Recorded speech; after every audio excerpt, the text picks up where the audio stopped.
Hello everyone, welcome to the chemistry times. आज हम discuss करने वाले हैं एनवीएस टीजीटी साइंस 2022 यानी कि जो अभी रिसेंटली एग्जाम हुआ था उसके पीवाईक्यू क्वेश्चन को। पीवाईक्यू क्वेश्चन में भी क्या हम केमिस्ट्री के क्वेश्चंस को डिस्कस करने वाले हैं।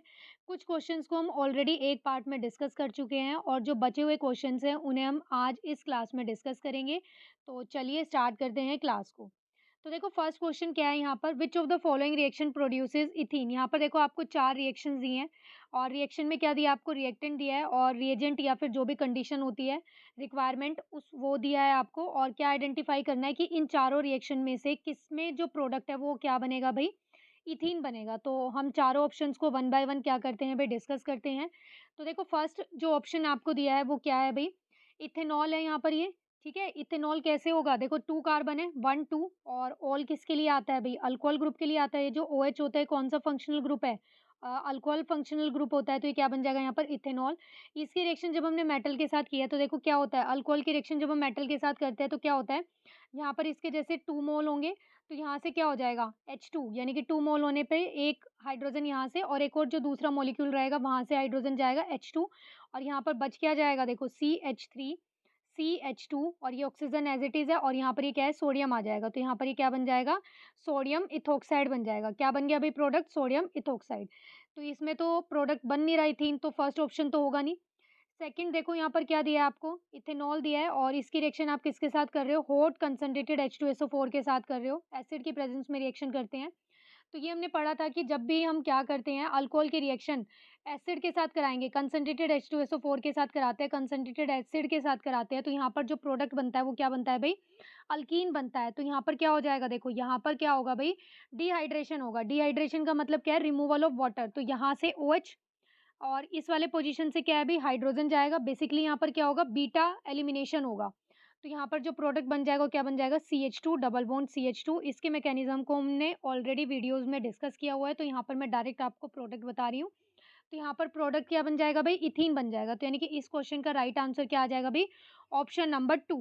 बट हम बाकी की रिएक्शंस को भी एक बार डिस्कस कर लेते हैं कि प्रोडक्ट क्या बनेगा। तो देखो ऑप्शन नंबर 3 आपको क्या दिया है, अल्कोहल है। अल्कोहल की रिएक्शन आपने एसिड के साथ की, ये क्या है भाई, एसिटिक एसिड है, या फिर हम इसे क्या बोल सकते हैं, इथेनॉइक एसिड बोल सकते हैं। एसिड की प्रेजेंस में यहाँ पर रिएक्शन कराते हैं तो यहाँ पर क्या होता है भाई, एस्टर बनता है। क्या प्रोडक्ट बनता है भाई, एस्टर बनता है, और इस प्रोसेस को हम क्या बोलते हैं, एस्टेरिफिकेशन बोलते हैं। क्या प्रोडक्ट बनेगा, देखो यहाँ से, यहाँ पर क्या होगा, ये वाला जो पार्ट है इसका OH और यहाँ से ये H ये एलिमिनेट हो जाएगा एज ए वाटर मॉलिक्यूल, और जो बच गया उसे कंबाइन करके लिख दो। तो यहाँ पर जो प्रोडक्ट बन जाएगा देखो क्या बन जाएगा, CH3 CO और ये O, और यहाँ पर ये क्या है, CH2 CH3। तो यहाँ पर ये रिएक्शन को क्या बोलते हैं भाई, एस्टेरिफिकेशन बोलते हैं। और इसका जो अगर हम इसकी नेमिंग करें तो इसकी नेमिंग क्या हो जाएगी भाई, देखो यहाँ पर ये इथाइल है और ये किससे बना है, देखो एसिटिक एसिड था ना, तो यहाँ पर ये क्या बन जाएगा, इथाइल एसीटेट। तो इस प्रोडक्ट का नाम क्या है भाई, इथाइल एसीटेट। नेक्स्ट रिएक्शन देखते हैं, नेक्स्ट में क्या बनेगा। ये अल्कोहल है। अल्कोहल की रिएक्शन जब आप अल्कलाइन KMnO4 के साथ कराते हो और उसको क्या करते हो, हीट करते हो, तो यहाँ पर जो प्रोडक्ट बनता है वो क्या बन जाता है भाई, एसिड बन जाता है। तो यानी कि ये वाला जो पार्ट है ये किस में कन्वर्ट हो जाएगा, एसिडिक ग्रुप में कन्वर्ट हो जाएगा, और यहाँ पर प्रोडक्ट क्या बन जाएगा भाई, एसिटिक एसिड बन जाएगा। तो ये रिएक्शंस आपको ध्यान रखनी है कि कौन सी रिएक्शन में कौन सा प्रोडक्ट बन रहा है। तो इस क्वेश्चन का राइट आंसर क्या था भाई, ऑप्शन नंबर 2। नेक्स्ट क्वेश्चन देखते हैं, the name of the compound represented by the following formula. यहाँ पर देखो आपको एक कंपाउंड का स्ट्रक्चर दिया है और ये पूछा है कि इसका करेक्ट आंसर क्या बनेगा। तो देखो यहाँ पर इसके ये ओपन फॉर्म में दिया हुआ है, ओपन स्ट्रक्चर है इसका। यहाँ पर अगर मान लो इसे कंडेंस फॉर्म में लिखते हैं तो ये क्या बन जाएगा, इस तरह से देखो ये वाला कार्बन है, 3 हाइड्रोजन है तो CH3, यहाँ पर ये क्या बन जाएगा, CH2, यहाँ पर इसे अगर लिखे तो ये बन गया CHO। तो ये वाला कौन सा फंक्शनल ग्रुप होता है भाई, ये अल्डिहाइड होता है। कौन सा फंक्शनल ग्रुप है, अल्डिहाइड है, और अल्डिहाइड के लिए हम क्या यूज़ करते हैं, अल लगाते हैं। तो यहाँ पर क्या हो जाएगा, देखो कितने कार्बन की चेन हो गई, अल्डिहाइड, और जो ये कार्बोक्सिलिक एसिड ग्रुप रहता है, फंक्शनल ग्रुप रहता है, इसके कार्बन को हम चेन में ही काउंट करते हैं। तो यहाँ पर कितने कार्बन हो जाएंगे, देखो 1 2 3, कितने कार्बन की चेन हो गई भाई, 3। तो ये क्या आ जाएगा, 3 कार्बन के लिए क्या होता है, प्रोप। अब लास्ट में क्या आएगा, देखो अल्डिहाइड ग्रुप है ना, तो ये क्या बन जाएगा, प्रोपेनल। तो इसका राइट आंसर देखते हैं अब हम यहाँ पर ऑप्शन में कौन सा आ जाएगा भाई, ऑप्शन नंबर 3। देखो इसमें आपको दिया है प्रोपेनल, फर्स्ट में ओल दिया है, तो ओल तो किसके लिए होता है भाई, OH के लिए होता है। सेकंड ऑप्शन में प्रोपेनॉन दिया है, प्रोपेनॉन कौन-सा होता है भई? कीटोन ग्रुप होता है। और ओइक एसिड कौन-सा होता है भई? ये तो आपको पता ही है कौन-सा होता है, सीओएच होता है। तो यहाँ पर सीएचओ एल्डिहाइड के लिए क्या आएगा? अल आएगा, तो ये क्या आ जाएगा? Right answer option number 3। Next question देखते हैं। Which of the following hydrocarbon will undergo addition reaction? देखो यहाँ पर आपको कुछ कंपाउंड्स दिए हैं ये, और इसमें से ये पूछा है कि कौन सा कंपाउंड यहाँ पर कौन-सा हाइड्रोकार्बन, देखो ये सारे ही हाइड्रोकार्बन्स हैं। इनमें से ये पूछा है कि कौन-सा हाइड्रोकार्बन क्या करता है? एडिशन रिएक्शन शो करता है।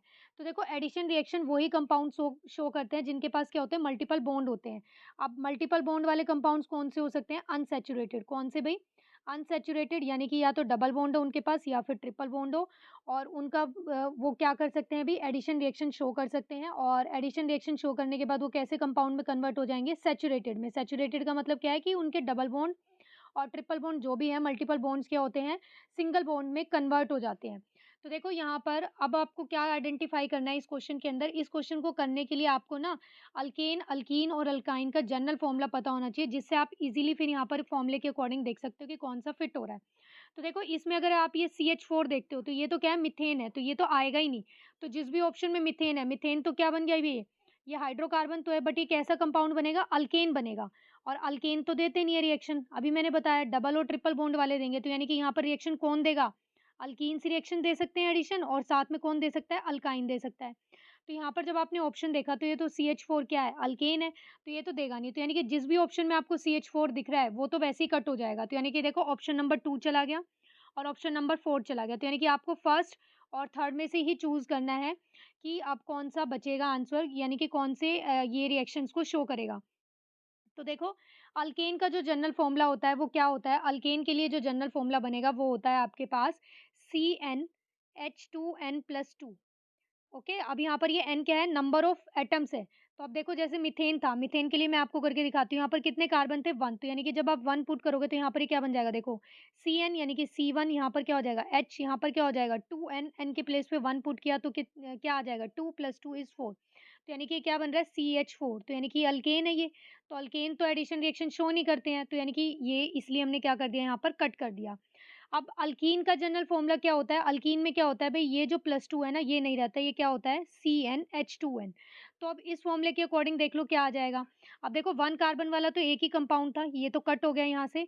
अब यहाँ पर 2 कार्बन वाले कंपाउंड के लिए फ़ॉर्मूला पुट करके देख लो, यानी कि ये किसी में फिट बैठता है या नहीं बैठता है। तो 2 के अकॉर्डिंग जब यहाँ पर रखोगे वैल्यू, यानी कि यहाँ पर क्या हो जाएगा? C2, और H यहाँ पर जब आपने 2 पुट किया तो क्या आ जाएगा यहाँ पर? 2 2 ज़ा 4, तो यानी कि C2H4। तो यानी कि C2H4 देखो यहाँ पर किसी ऑप्शन में आपको दिया है क्या? C2H4 यहाँ पर कोई ऑप्शन में आपको दिया है क्या? नहीं है भई, कोई भी ऑप्शन नहीं है, तो यानी कि ये तो होगा नहीं। अब नेक्स्ट क्या है? देखो 3 कार्बन वाले कंपाउंड है यहाँ पर, तो C3 पुट करके देख लो। तो C3 यहाँ पर क्या हो जाएगा? H, और यहाँ पर कितना आ जाएगा? 2 3 ज़ा, यहाँ पर N की वैल्यू पुट करेंगे ना 3, तो कितना हो जाएगा? 2 3 ज़ा 6, तो यानी कितना आ गया अभी? C3H6। तो यानी कि ये अल्कीन बन गई C3H6। तो अब ये देख लो ऑप्शन में आपको दिया है क्या यहाँ पर? तो देखो C3H6 है, तो यानी कि एडिशन रिएक्शन ये शो करेगा। तो अब C3H6 इन दोनों ही ऑप्शन में से देख लो किस में है। तो देखो जब आप चेक करोगे तो C3H6 आपको सिर्फ़ ऑप्शन नंबर 3 में ही दिया है, तो यहीं से क्या आ गया भई? राइट आंसर आ गया। और बाकी हम एक बार ये अल्काइन के लिए भी मैं आपको जनरल फ़ॉर्मूला बता देती हूँ, और चेक करते हैं इसके लिए कि कौन से ये इस फ़ॉर्मूले के अकॉर्डिंग पुट करके देखते हैं। तो अल्काइन का जो जनरल फ़ॉर्मूला होता है वो क्या बन जाएगा? CnH2n-2, यानी कि जो अल्केन में +2 था और वो यहाँ पर क्या हो जाएगा? -2 हो जाएगा। तो यहाँ पर देखो अब 1 वाला तो कोई कंपाउंड ही नहीं है, और 1 वाले में अल्काइन यानी कि ट्रिपल बॉन्ड वाले कंपाउंड बनते भी नहीं है। ठीक है? और तो अब हम यहाँ पर 2 पुट करके देखते हैं, तो जब आप 2 पुट करोगे तो क्या बन जाएगा? C2, और यहाँ पर पुट करोगे H, और यहाँ पर जब आपने पुट किया तो 2 2 ज़ा 4, और 4 - 2 करोगे क्या आ जाएगा भई? 2 आ जाएगा, तो ये क्या आ गया? C2H2। तो देखो C2H2 आपको किस में दिया है? ऑप्शन नंबर 3 में ही दिया है। इसमें भी है, बट इसके अंदर क्या है? C3H6 नहीं है, तो ये ऑप्शन भी क्या हो गया भई? कट हो गया था। तो इसका राइट आंसर क्या आ जाएगा भई? Option number 3। तो ये आपको जनरल फ़ॉर्मूला इनका ध्यान रखना है, उससे ये क्वेश्चन ईज़िली हो जाएगा। नेक्स्ट क्वेश्चन देखो, which of the following statement is not correct regarding the properties of elements from left to right across the periods of periodic table? तो देखो ये पीरियोडिक प्रॉपर्टीज के ऊपर क्वेश्चन है, बेस क्वेश्चन है ये। और उसने प्रॉपर्टीज कौन सी पूछी है? लेफ्ट टू राइट वाली प्रॉपर्टीज पूछी है, यानी कि जब हम लेफ्ट से क्या करते हैं भाई? राइट की तरफ जाते हैं, तो ये कुछ स्टेटमेंट्स दिए हैं रिगार्डिंग द प्रॉपर्टीज की प्रॉपर्टीज कैसे अफेक्ट होती है लेफ्ट टू राइट जाने पे, और उनमें से आपको क्या आइडेंटिफाई करना है? नॉट करेक्ट, कि नॉट करेक्ट कौन सा है। तो देखो फर्स्ट दिया है एलिमेंट्स बिकम लेस मेटालिक, जब आप लेफ्ट टू राइट जाते हो तो एलिमेंट्स क्या होते हैं, लेस मेटालिक बन जाते हैं। बिल्कुल करेक्ट स्टेटमेंट है। अब ये करेक्ट क्यों है देखो, मेटालिक करेक्टर कौन अच्छा शो करते हैं, जिनकी टेंडेंसी होती है इजीली इलेक्ट्रॉन को लूज करने की। और हमने पढ़ा है कि जब हम लेफ्ट टू राइट जाते हैं, जैसे जैसे atomic number left to right जब हम जाएंगे इंक्रीज होता है, न्यूक्लियर चार्ज इंक्रीज होता है, तो साइज क्या होता जाता है, उसका डिक्रीज होता है। साइज क्या बनता जाएगा, लेफ्ट टू राइट छोटा होता जाएगा, और जितना छोटा होगा साइज उतना ही डिफिकल्ट होगा इलेक्ट्रॉन को रिमूव करना। तो इसका मतलब क्या है कि इलेक्ट्रॉन इजीली रिमूव नहीं होंगे, तो यानी कि मेटालिक कैरेक्टर भी उनका क्या होता जाएगा, धीरे धीरे कम होता जाएगा। तो फर्स्ट स्टेटमेंट करेक्ट है। नेक्स्ट देखते हैं, नेक्स्ट आपको क्या दिया है, number of valence electrons increases, तो ये भी बिल्कुल करेक्ट है। जब हम लेफ्ट टू राइट जाते हैं तो number of valence electron increase होते हैं। जैसे देखो ग्रुप 1 है और ग्रुप 2 है, तो ग्रुप 1 में देखो क्या होता है, वैलेंसी क्या होती है इसकी 1 होती है, यहाँ पर क्या होती है 2 होती है। तो यानी कि जब हम लेफ्ट टू राइट जाएँगे तो वैलेंसी क्या होती है भई, वैलेंस इलेक्ट्रॉन क्या होते हैं, इंक्रीज़ होते जाते हैं। तो सेकंड स्टेटमेंट भी बिल्कुल करेक्ट है। थर्ड देखो आपको क्या दिया है कि थर्ड स्टेटमेंट देखो आपको क्या दिया है कि the atoms lose their electron more easily, तो ये तो बिल्कुल इनकरेक्ट है। ये मैंने स्टार्टिंग में ही बताया कि जब हम लेफ्ट टू राइट जाते हैं तो नंबर ऑफ इलेक्ट्रॉन्स क्या होते जाएँगे, सेम शेल के अंदर इंक्रीज़ होते जाते हैं। सेम शेल के अंदर नंबर ऑफ इलेक्ट्रॉन्स इंक्रीज़ होंगे और साथ-साथ क्या होता है, न्यूक्लियर चार्ज भी इंक्रीज़ होता जाता है। तो न्यूक्लियर चार्ज जितना ज़्यादा होगा यानी कि अट्रैक्शन इलेक्ट्रॉन की, वैलेंस इलेक्ट्रॉन जो है उनकी न्यूक्लियस के साथ उतनी ही स्ट्रॉन्ग होगी। अब जब वो स्ट्रॉन्ग है अट्रैक्शन, तो इसका मतलब क्या है कि इलेक्ट्रॉन को रिमूव करना क्या हो जाएगा, डिफ़िकल्ट हो जाएगा। तो यानी कि इलेक्ट्रॉन्स को हम ईज़िली रिमूव नहीं कर सकते हैं।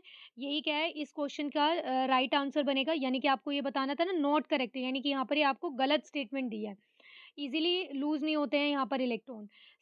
लास्ट स्टेटमेंट देखो आपको क्या दिया है कि the oxides become more acidic, तो ये बिल्कुल करेक्ट है। जब हम लेफ्ट टू राइट जाते हैं तो जो ऑक्साइड्स का नेचर होता है वो क्या होता जाता है भई, एसिडिक होता जाता है। ऑप्शन नंबर 3, तो यही क्या है इसका राइट आंसर है। नेक्स्ट क्वेश्चन देखते हैं। According to the modern periodic table an element A is present in group 1, यानी कि यहाँ पर एक एलिमेंट है ए जो कि कौन से ग्रुप में प्रेजेंट है भई, ग्रुप 1 से बिलॉन्ग करता है वो। और साथ में क्या है पीरियड 3 से बिलॉन्ग करता है, यानी कि ग्रुप तो 1 है बट पीरियड कौन सा है, 3rd है। और ऐसी एलिमेंट बी आपको दिया है और ये कौन से ग्रुप से बिलॉन्ग करता है, ग्रुप 17 से बिलॉन्ग करता है, और इसके लिए भी आपको पीरियड क्या दिया है भई, 3rd दिया है। तो देखो अगर ग्रुप 1 की बात कर रहा है इसका मतलब वहाँ पर क्या है, अल्कली मेटल्स हैं, अल्कली मेटल्स ही हैं। और अगर ग्रुप 17 की बात कर रहा है तो ग्रुप 17 में क्या होते हैं भई, हैलोजेंस होते हैं। तो देखो अब यहाँ पर आप ये इजीली आइडेंटिफाई कर सकते हो, जब आप ग्रुप 1 को लिखते हो तो क्या होता है देखो, लिथियम, सोडियम, ये आएगा यहाँ पर। तो देखो सोडियम जो होता है, इसके बाद क्या है देखो, अब सोडियम, सोडियम की जो कॉन्फ़िगरेशन होती है वो क्या होती है भई, अगर आप इसका एटॉमिक नंबर देखते हो तो क्या होता है 11, और जब इसकी कॉन्फ़िगरेशन लिखते हो तो क्या बनती है 1s2 2s2 2p6 और क्या आता है 3s1। तो अब देखो यहाँ पर क्या है 3s1, यानी कि ये 3 क्या शो कर रहा है यहाँ पर, पीरियड नंबर। वैलेंस शेल के इलेक्ट्रॉन जो होते हैं जिस भी शेल में, वो क्या होता है वहाँ पर पीरियड नंबर होता है। तो यहाँ पर क्या है भई देखो 3rd है, तो यानी कि इसका मतलब क्या है कि जो ए एलिमेंट है ग्रुप 1 से बिलॉन्ग करता है और 3rd पीरियड है, वो क्या बन जाएगा भई यहाँ पर सोडियम, क्या आ जाएगा सोडियम। ऐसे ही देखो बी, यानी कि अब ये तो आपको पता चल गया कि हैलोजेंस ही है। अब हैलोजेंस कौन से होते हैं, फ्लोरीन, क्लोरीन, ब्रोमीन और आयोडीन। जब आप फ्लोरीन की कॉन्फ़िगरेशन देखते हो आउटर मोस्ट शेल वाली, तो वो क्या होती है 2s2 2p5। बट जब आप क्लोरीन की लिखते हो तो क्या होती है 3s2 3p5। तो देखो यहाँ पर जो लास्ट शेल है वो कौन सी आई है, 3rd आई है, यानी कि पीरियड नंबर यहाँ पर क्या है क्लोरीन के लिए 3rd है। तो इसका मतलब क्या है कि बी एलिमेंट क्या बन जाएगा भाई, यहाँ पर क्लोरीन हो जाएगा। तो अब देखो इनके जो कंपाउंड बनता है, यानी कि सोडियम और क्लोरीन का जो कंपाउंड बनता है वो क्या होता है, NaCl होता है। क्या बनता है भाई, NaCl, ये आयनिक कंपाउंड है ना।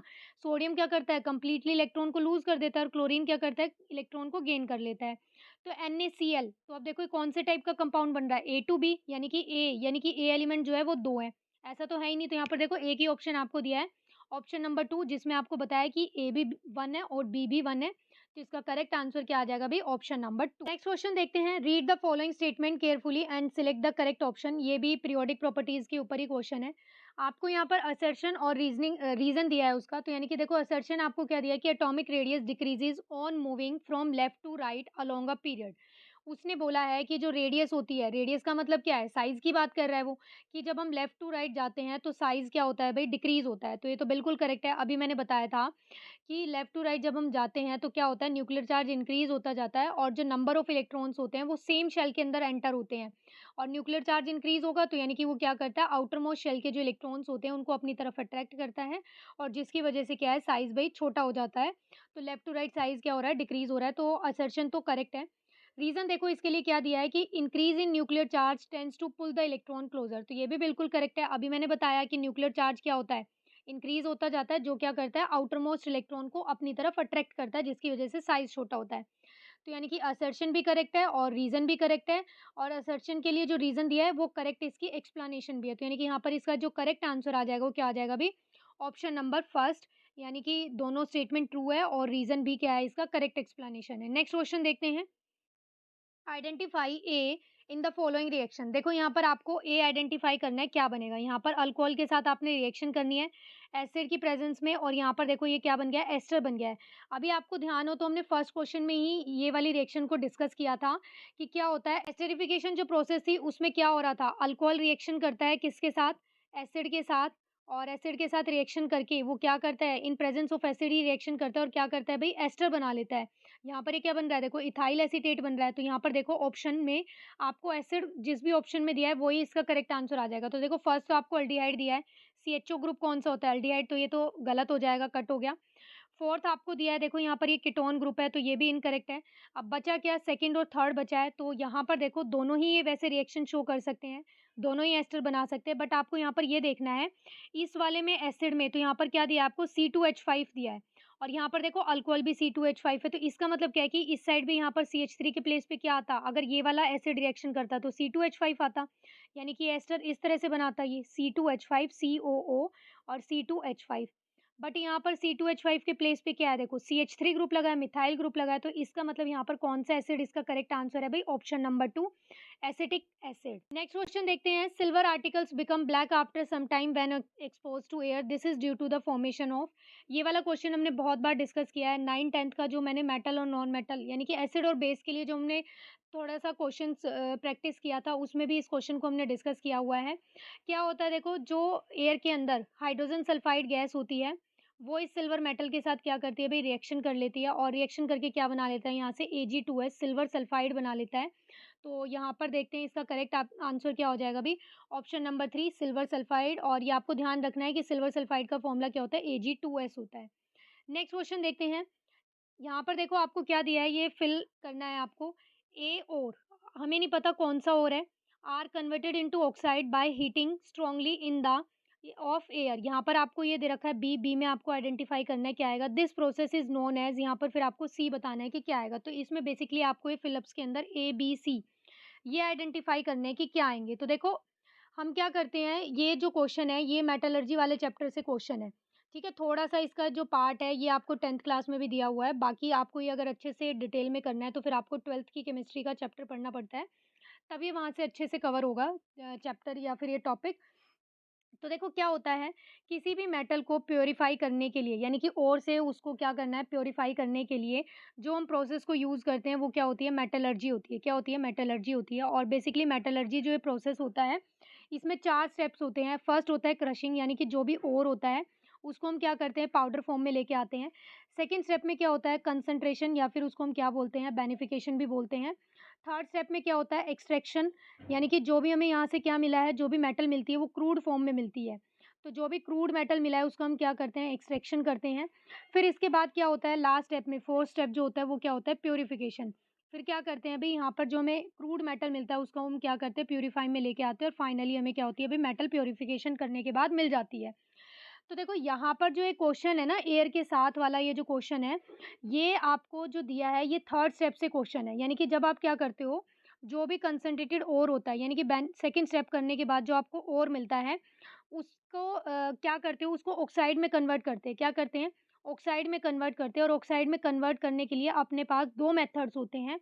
एक क्या होता है, कैल्सिनेशन होता है, एक क्या होता है, कैल्सिनेशन होता है, और दूसरा क्या होता है, रोस्टिंग होता है। अब दोनों के लिए ही कंडीशन क्या होती है, अलग-अलग होती है। दोनों ही मेथड में हम क्या करते हैं, हीट करते हैं।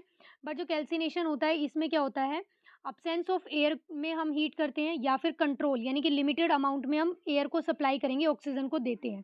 या तो अब्सेंस होगा, अब्सेंस ऑफ ऑक्सीजन, या फिर लिमिटेड सप्लाई करेंगे। और रोस्टिंग में क्या होता है, एक्सेस ऑफ एयर होता है। रोस्टिंग में क्या होता है भई, एक्सेस ऑफ एयर होता है, यानी कि O2 की प्रेज़ेंस में ये रिएक्शन हम कराते हैं। तो जो कैल्सिनेशन होता है इसमें हम कौन से ओर को ऑक्साइड में कन्वर्ट करते हैं? इसमें हम करते हैं कार्बोनेट ओर्स को। कौन से? कार्बोनेट ओर को। अगर किसी मेटल के कार्बोनेट ओर होते हैं और उसको ऑक्साइड में कन्वर्ट करना है तो हम कौन-सा प्रोसेस यूज़ करते हैं भई? कैल्सिनेशन। इसी तरह से अगर हमारे पास क्या है सल्फाइड ओर्स होते हैं, क्या भई? सल्फाइड ओर्स होते हैं और उन सल्फाइड ओर को आपको किसमें कन्वर्ट करना है? ऑक्साइड में कन्वर्ट करना है। तो उसके लिए जो हम प्रोसेस यूज़ करते हैं वो कौन-सी होती है भई? रोस्टिंग होती है। तो देखो यहाँ पर जो है आपको रिएक्शन के कॉम्बिनेशन दिए हैं, 2 ऑप्शन तो कॉम्बिनेशन से ही कट हो जाएँगे। किस तरह से देखो यहाँ पर फर्स्ट आपको दिया है कि कार्बोनेट, अब्सेंस और रोस्टिंग। तो देखो कार्बोनेट ओर के लिए मैंने अभी बताया कि यहाँ पर क्या होता है कार्बोनेट ओर के लिए कैल्सिनेशन होता है, तो ये ऑप्शन तो देखो वैसे ही कट हो गया। 4th ऑप्शन भी देखो यहाँ पर ध्यान से 4th ऑप्शन में आपको दिया है सल्फाइड और सल्फाइड के लिए आपको कैल्सिनेशन दे दिया। तो अभी मैंने बताया सल्फाइड और जो होते हैं वो क्या करते हैं रोस्टिंग करते हैं। तो देखो ये दोनों ऑप्शन तो कट हो गए। अब यहाँ पर आंसर क्या है भई? सेकंड और थर्ड में से आएगा। तो मुझे इन दोनों ही ऑप्शन में से क्या है भई डाउट है, क्योंकि मुझे दोनों ही ऑप्शन क्या है भई करेक्ट लगते हैं कि देखो यहाँ पर कार्बोनेट और है, उसको ऑक्साइड्स में कन्वर्ट किया, हीटिंग स्ट्रांगली इन द यानी कि उसको हीट कर रहे हैं अब्सेंस ऑफ एयर, तो ये प्रोसेस क्या बन जाएगी भई? कैल्सिनेशन बन जाएगी। और ऐसे जो थर्ड ऑप्शन दिया है इसमें देखो क्या दिया है सल्फाइड और कि यहाँ पर सल्फाइड ओर्स होंगे और उसको ऑक्साइड्स में कन्वर्ट करेंगे, तो यहाँ पर स्ट्रांगली क्या करते हैं प्रेजेंस ऑफ एयर में करते हैं सल्फाइड ओर को और उस प्रोसेस को हम क्या बोलते हैं रोस्टिंग बोलते हैं। तो मुझे दोनों ही ऑप्शन क्या है भई इस क्वेश्चन के अंदर करेक्ट लगते हैं। शायद इसका जो आंसर की में जो ऑप्शन दिया हुआ है, करेक्ट आंसर दिया हुआ है वो ऑप्शन नंबर 3 दिया हुआ है। बट मेरे अकॉर्डिंग ये मुझे दोनों ही इसके अंदर ना क्वेश्चन में आंसर दोनों ही फिट लगते हैं कि दोनों ही आ सकते हैं। नेक्स्ट क्वेश्चन देखते हैं। यहाँ पर देखो आपको एक रिएक्शन दी है और इसको आपको क्या करना है बैलेंस करना है। तो बैलेंस करने के लिए हम क्या करते हैं भई यहाँ पर ये सिंपल ही रिएक्शन है, तो इसमें तो हम नंबर ऑफ एटम्स को काउंट करके ईज़िली कर सकते हैं। और बाकी अगर किसी को नहीं करना आता तो आप क्या है भई ऑप्शन को देख के भी कर सकते हो, कि जैसे मान लो यहाँ पर आपने 4 एक्स की वैल्यू क्या दी है 4 दी है, तो यहाँ पर 4 पुट किया तो 4 के अकॉर्डिंग बैलेंस करके देख लो और फिर 3 के अकॉर्डिंग बैलेंस करके देख लो। तो यानी कि जिस ऑप्शन के अंदर फिर फिट हो जाए उसके हिसाब से कर लो। तो देखो यहाँ पर जो इसका करेक्ट आंसर बनेगा वो क्या बनेगा भई ऑप्शन नंबर 2 बनेगा।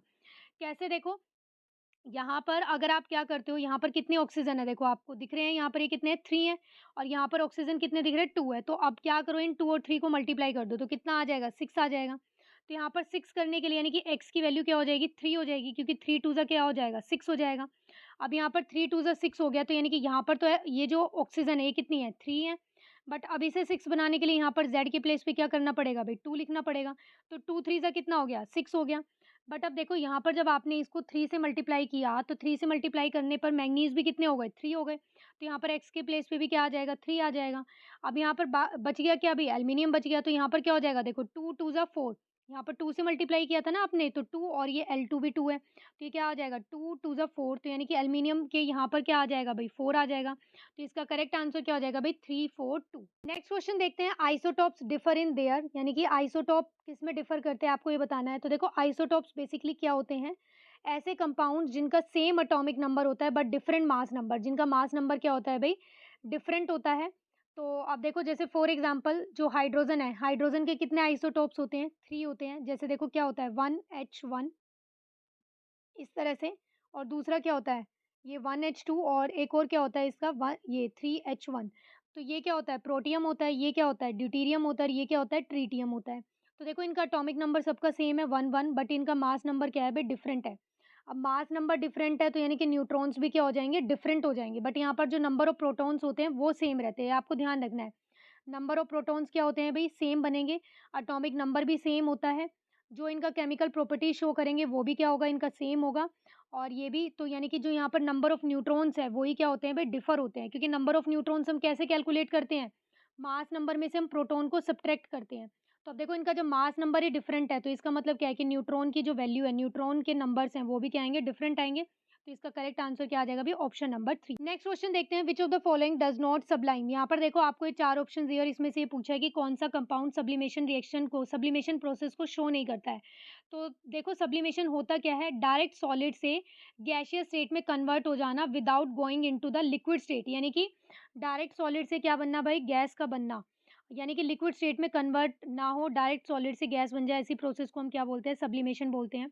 तो देखो कैम्फर भी सब्लिमेशन शो करता है, डायरेक्ट आपने देखा ना कैम्फर की बॉल्स होती हैं, वो डायरेक्ट क्या होती है सॉलिड से इवेपोरेट होके यानी कि गैसियस फॉर्म में चली जाती है, लिक्विड स्टेट हमें उसकी विजिबल ही नहीं होती, दिखती नहीं है, बनती नहीं है। ड्राई आइस यानी कि इसी तरह से ड्राई आइस भी क्या होती है भई डायरेक्ट क्या होती है भई गैसियस स्टेट में चली जाती है। अमोनियम क्लोराइड भी, तो इसका जो करेक्ट आंसर आएगा वो क्या आएगा भई option number 3 ammonium acetate. Ammonium acetate क्या है भई सब्लाइम नहीं होता है, डायरेक्ट सॉलिड से गैसियस स्टेट में कन्वर्ट नहीं होता। नेक्स्ट क्वेश्चन देखो, oxidation of ethanol in the presence of hot alkaline KMnO4 yield. तो यहाँ पर देखो आपको रिएक्शन करनी है इथेनॉल की, तो इथेनॉल क्या होता है देखो, ये रिएक्शन भी हम स्टार्टिंग में डिस्कस कर चुके हैं फर्स्ट क्वेश्चन में। इथेनॉल क्या होगा देखो CH3 CH2OH। इथेनॉल बोला ना, इथ मतलब 2 कार्बन, ऑल है तो इसका मतलब फंक्शनल ग्रुप क्या है भई अल्कोहल है। इसकी रिएक्शन आपने की किसके साथ, हॉट अल्कलाइन KMnO4 के साथ। तो यहाँ पर ये क्या है जो CH2OH वाला पार्ट है किसमें कन्वर्ट हो जाएगा एसिड ग्रुप में, तो ये यहाँ पर क्या आ गया COH आ गया। और यहाँ पर ये क्या बन गया भई एसिड बन गया है, एसिटिक एसिड भी बोल सकते हैं और साथ-साथ इसे भई इथेनोइक एसिड भी बोल सकते हैं।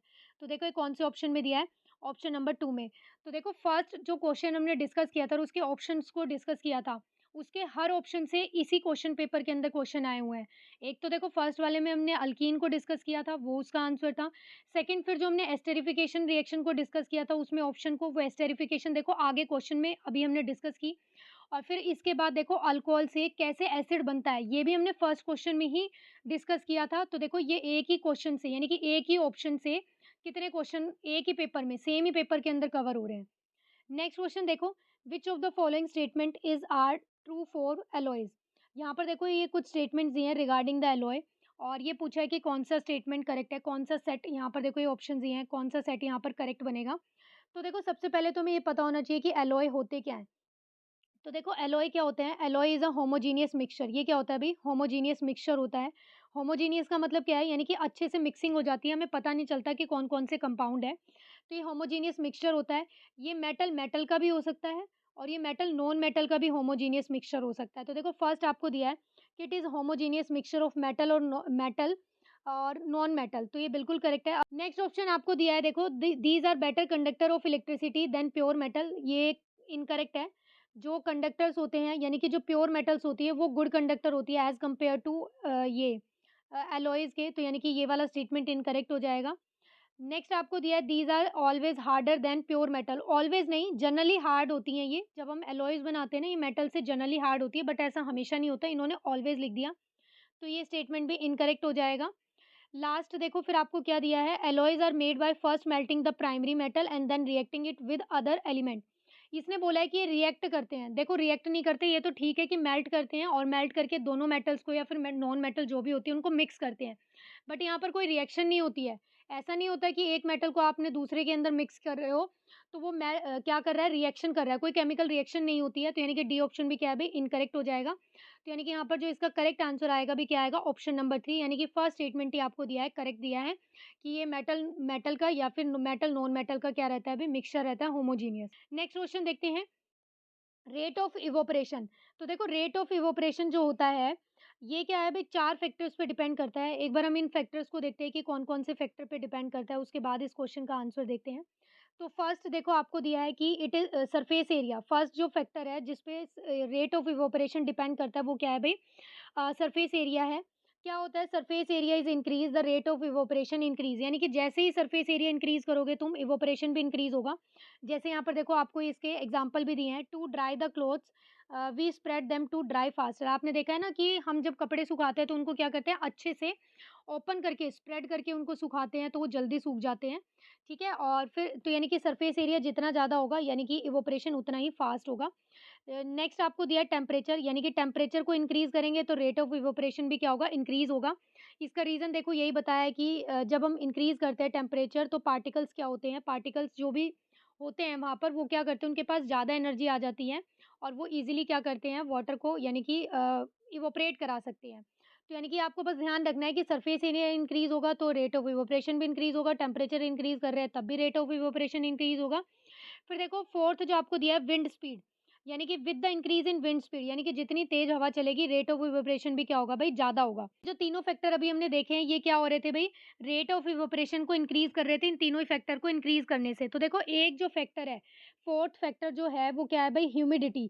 ह्यूमिडिटी क्या होती है, बेसिकली अमाउंट ऑफ वाटर होती है, amount of water vapour present in air, यानी कि एयर के अंदर जो भी वाटर वेपर प्रेजेंट होते हैं उसे ही हम क्या बोलते हैं, ह्यूमिडिटी बोलते हैं। और ये क्या होता है अभी इन्वर्सली प्रोपोर्शनल होता है, यानी कि रेट ऑफ इवेपोरेशन अगर हाई है तो इसका मतलब क्या है भई ह्यूमिडिटी क्या होगी कम होगी। और यानी कि अगर रेट ऑफ इवेपोरेशन क्या हो गया, कम है, तो यानी कि ह्यूमिडिटी क्या बन जाएगी भई, ज़्यादा बन जाएगी। ये इनवर्सली प्रोपोर्शनल होती है। तो यहाँ पर देखते हैं अब जो इसका राइट आंसर बनेगा, देखो रेट ऑफ इवेपोरेशन उसने बोला इंक्रीज़ विद ह्यूमिडिटी, ऐसा तो होता नहीं है कि ह्यूमिडिटी को इंक्रीज़ कर रहे हैं तो रेट ऑफ इवेपोरेशन भी इंक्रीज़ हो रहा है, तो ये तो गलत हो जाएगा। इसने थर्ड देखो आपको दे दिया नॉट डिपेंडेंट, ये भी गलत हो जाएगा। मे इंक्रीज़ और decrease with humidity as per the place. तो इसका जो करेक्ट आंसर बनेगा वो क्या आएगा, भी ऑप्शन नंबर 2 आएगा, decreases with humidity. Next question देखो, fill in the gaps in the following table. यहाँ पर देखो आपको ये एक टेबल दिया है और इसमें कुछ स्पेस को क्या दिया है उन्होंने, ए बी सी डी करके मेंशन कर रखा है, यानी कि आपको यही पता करना है कि यहाँ पर ए के प्लेस पे क्या आएगा, बी सी डी इन सब के प्लेस पे क्या आएगा। तो ये देखो टाइप्स ऑफ कोलॉइड से क्वेश्चन है ये, और ये हम वैसे तो बेसिकली 12th क्लास में पढ़ते हैं, बट इसका थोड़ा-सा इंट्रोडक्शन टाइप में कुछ 10th क्लास में भी दिया हुआ है, 10th में 9th में। तो ये वैसे तो क्लियर क्वेश्चन ना कहाँ से होगा भी, जब आप 12th का ही चैप्टर पढ़ोगे तभी ये क्लियर होगा। तो देखो डिस्पर्स फेज़, डिस्पर्जन मीडियम और फिर टाइप ऑफ कोलॉइड बता रखा है कि यहाँ पर क्या बनता है। तो देखो डिस्पर्स फेज़ क्या होता है, जैसे देखो कोई भी सॉल्यूशन होता है, तो सॉल्यूशन के 2 पार्ट होते हैं, एक क्या होता है सोल्यूट होता है और दूसरा क्या होता है सॉल्वेंट होता है। तो सोल्यूट क्या होता है, जिसको हम क्या करते हैं डिसॉल्व करते हैं, वो सोल्यूट होता है। तो वैसे ही इसको हम क्या बोलते हैं, डिस्पर्स फेज़ बोलते हैं। ऐसे ही सॉल्वेंट क्या होता है, जिसके अंदर हम सोल्यूट को डिसॉल्व कर रहे हैं, ठीक है? वो क्या होता है, हमारा सॉल्वेंट होता है और उसी को हम क्या बोलते हैं, डिस्पर्जन मीडियम बोलते हैं। देखो सिंपल लैंग्वेज में आपको एग्ज़ाम्पल से बताती हूँ। जैसे आप बना रहे हो सॉल्ट का सॉल्यूशन, सॉल्ट सॉल्यूशन बना रहे हो तो इसका मतलब क्या है कि आप वाटर के अंदर सॉल्ट को डिसॉल्व करोगे। तो सॉल्ट को डिसॉल्व कर रहे हो तो वो क्या बन जाएगा, सोल्यूट, या फिर हम बोल सकते हैं उसको डिस्पर्स फेज। ऐसे ही वाटर वाटर के अंदर डिसॉल्व कर रहे हैं तो वो क्या है, हमारा सॉल्वेंट, और साथ के साथ उसे क्या बोल सकते हैं, डिस्पर्जन मीडियम। तो यहाँ पर देखो क्या होता है, जब डिस्पर्स फेज सॉलिड होता है और डिस्पर्जन मीडियम लिक्विड होता है, यानी कि लिक्विड के अंदर हम सॉलिड को क्या कर रहे हैं, डिसॉल्व कर रहे हैं, तो जो टाइप ऑफ कोलॉइड बनता है वो क्या बनता है, सोल बनता है। जब हम लिक्विड को डिसॉल्व करते हैं किसमें, सॉलिड के अंदर, यानी कि डिस्पर्स फेज तो लिक्विड है और डिस्पर्जन मीडियम सॉलिड है, तो जो टाइप ऑफ कोलॉइड बनता है यहाँ पर वो क्या होता है, जेल बनता है, उसे जेल बोलते हैं। ऐसे लिक्विड इन लिक्विड होता है, यानी कि लिक्विड के अंदर लिक्विड को डिसॉल्व किया है तो वो क्या होता है, इमल्शन होता है। ऐसी गैस को जब हम लिक्विड के अंदर डिसॉल्व करते हैं, यानी कि गैस इन लिक्विड प्रेजेंट होती है, तो वो क्या होती है, फोम होती है। तो टाइप ऑफ कोलॉइड्स हो गए। तो ये जो क्वेश्चन है यहीं से है, और फिर साथ-साथ देखो यहाँ पर आपको सोल के एग्ज़ाम्पल, ये सॉरी टाइप ऑफ कोलॉइड के एग्ज़ाम्पल भी दे रखे हैं। कौन-सा बनेगा, और फिर इसके कुछ एग्ज़ाम्पल्स भी मेंशन किए हैं। देखो जैसे solid in solid, solid sol है, इसके एग्ज़ाम्पल क्या हो गए, जेमस्टोन्स, ये आपने देखा है ना, ये जो रिंग वगैरह पहनते हैं, स्टोन्स की जो रिंग होती है, तो वो जेमस्टोन्स हो गए, कलर्ड ग्लासेस हो गए, तो ये किसके एग्ज़ाम्पल बन गए, सॉलिड सोल के। सी सॉलिड इन लिक्विड होता है, तो ये कौन से टाइप का कोलॉइड बनता है, ये सोल होता है। और इसके एग्ज़ाम्पल क्या बन जाएँगे, पेंट है, फ्लूइड है, ये सब।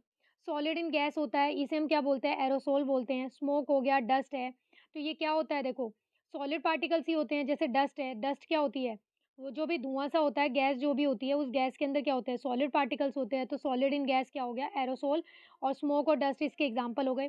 तो इस तरह से आप ये पूरी टेबल को एक बार अच्छे से रिवाइज़ करना और देखना कौन से होते हैं, और ये इम्पोर्टेंट है।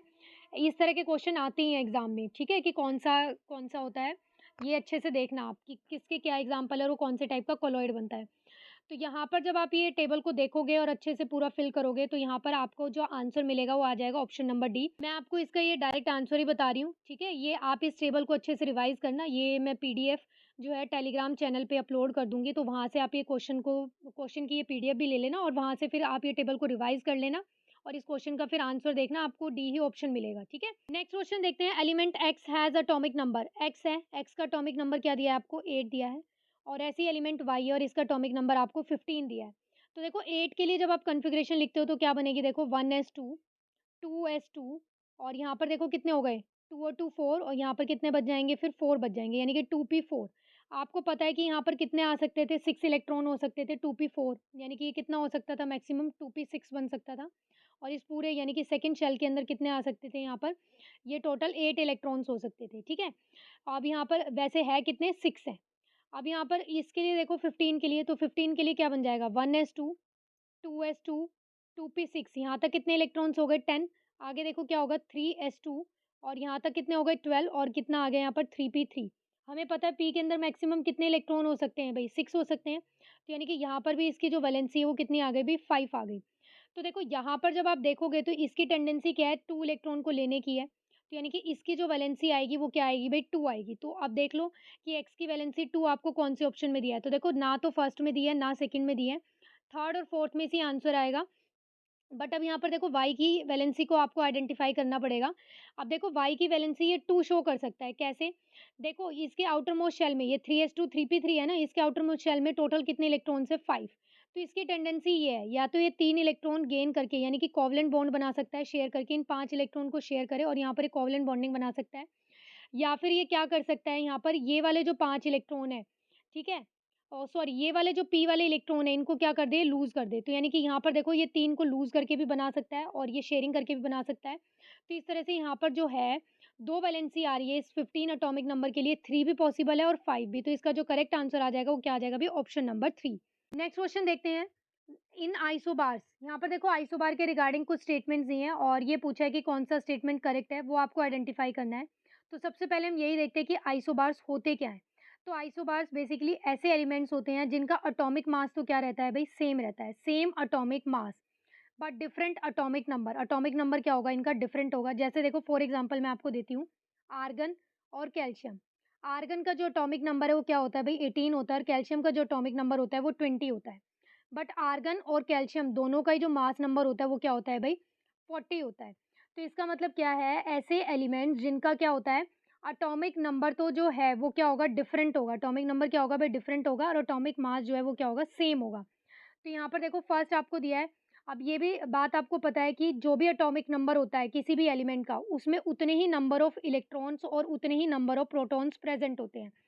तो फर्स्ट देखो आपको दिया है कि number of electrons are different. तो नंबर ऑफ इलेक्ट्रॉन्स तो देखो ऑब्वियस सी बात है डिफरेंट होंगे। जैसे देखो आर्गन और ये कैल्शियम का एग्जांपल लिया हमने, इनका एटॉमिक नंबर डिफरेंट है। तो इसका मतलब क्या है, जो नंबर ऑफ इलेक्ट्रॉन्स है वो भी डिफरेंट होंगे। इसमें कितने होंगे इलेक्ट्रॉन्स, 18 और इसमें कितने होंगे 20। तो यानी कि फर्स्ट स्टेटमेंट करेक्ट दिया है। सेकंड आपको दिया है बी ऑप्शन, जो आपको दिया है ये number of nucleons is the same. Number of nucleons क्या होते हैं भाई, सेम होते हैं। तो ये वाला ऑप्शन आपको करेक्ट दिया है। और बेसिकली नंबर ऑफ न्यूक्लियॉन्स होते क्या हैं, नंबर ऑफ न्यूक्लियॉन्स क्या होते हैं, ये न्यूट्रॉन प्लस प्रोटॉन का सम होता है। क्या होता है भाई, न्यूट्रॉन प्लस प्रोटॉन का सम होता है, उसे ही हम क्या बोलते हैं, न्यूक्लियॉन्स बोलते हैं। तो ये भी जो है सेम होते हैं आइसोबार्स के केस में। थर्ड आपको दिया है कि number of neutrons is the same. तो नंबर ऑफ न्यूट्रॉन सेम नहीं होते हैं।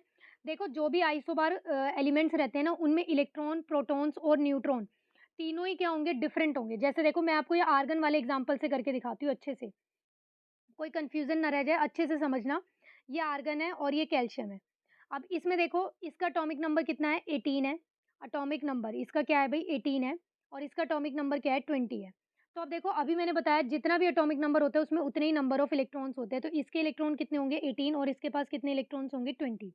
ऐसे जितना एटॉमिक नंबर होता है उतने ही नंबर ऑफ प्रोटॉन्स होते हैं। तो यहाँ पर नंबर ऑफ प्रोटॉन्स भी 18 होंगे और यहाँ पर नंबर ऑफ जो प्रोटॉन्स है वो कितने बनेंगे, 20 बनेंगे। बट यहाँ पर देखो इसका मास नंबर क्या बनेगा, आर्गन का जो मास नंबर है वो कितना है भाई, 40 है। मास नंबर क्या है भाई, 40 है और इसका भी मास नंबर क्या है भाई, देखो 40 है। तो आपने क्या देखा कि इलेक्ट्रॉन भी प्रोटॉन भी क्या है, डिफरेंट है। यानी कि इन दोनों के सेम नहीं है ना। देखो इसके 18 20 18 20 18 20 दोनों के सेम नहीं है। ऐसे देखो नंबर ऑफ न्यूट्रॉन्स भी बताती हूँ। नंबर ऑफ न्यूट्रॉन्स हम कैसे कैलकुलेट करते हैं, मास नंबर में से प्रोटॉन को सब्ट्रैक्ट कर दो। तो यहाँ पर देखो इसका आर्गन के लिए जो मास नंबर है वो क्या है, 40 माइनस नंबर ऑफ प्रोटॉन्स। इसके प्रोटॉन्स कितने हैं भाई, यहाँ पर देखो 18। तो 40 माइनस जब 18 करोगे तो यहाँ पर क्या आएगा, 20। ऐसे कैल्शियम के लिए न्यूट्रॉन्स को कैलकुलेट करो तो यहाँ पर देखो क्या आ जाएगा, मास नंबर क्या है 40 इसका भी, और नंबर ऑफ प्रोटॉन्स कितने हैं यहाँ पर इसके लिए 20। तो 40 माइनस 20 इज 20। तो देखो यहाँ पर क्या है, जो नंबर ऑफ प्रोटॉन्स है वो सॉरी न्यूट्रॉन्स है वो भी डिफरेंट आ रहे हैं। तो आइसोबार्स ऐसे एलिमेंट्स होते हैं जिसमें ना इलेक्ट्रॉन सेम होते हैं, ना न्यूट्रॉन सेम होते हैं, ना ही प्रोटॉन सेम होते हैं। बस उनमें क्या सेम होता है, मास नंबर सेम होता है और न्यूक्लियॉन्स नंबर सेम होते हैं। अब न्यूक्लियॉन क्या होता है, न्यूट्रॉन प्लस प्रोटॉन होता है। तो यहाँ पर ऐड करके देख लो, यहाँ पर इन केस ऑफ आर्गन जो प्रोटॉन्स है वो क्या है, 18 है और जो न्यूट्रॉन्स है वो कितने, 22 है। तो 22 प्लस 18 कितना आएगा, 40 आएगा। ऐसे ही कैल्शियम, कैल्शियम के केस में भी कैलकुलेट करके देख लो। नंबर ऑफ न्यूट्रॉन्स कितने हैं, 20 और जो प्रोटॉन्स है वो भी कितने हैं, 20। तो 20 प्लस 20 कितना आएगा, 40 आएगा। तो इसका मतलब क्या है, नंबर ऑफ न्यूक्लियॉन्स और मास नंबर क्या रहते हैं भी, सेम ही रहता है।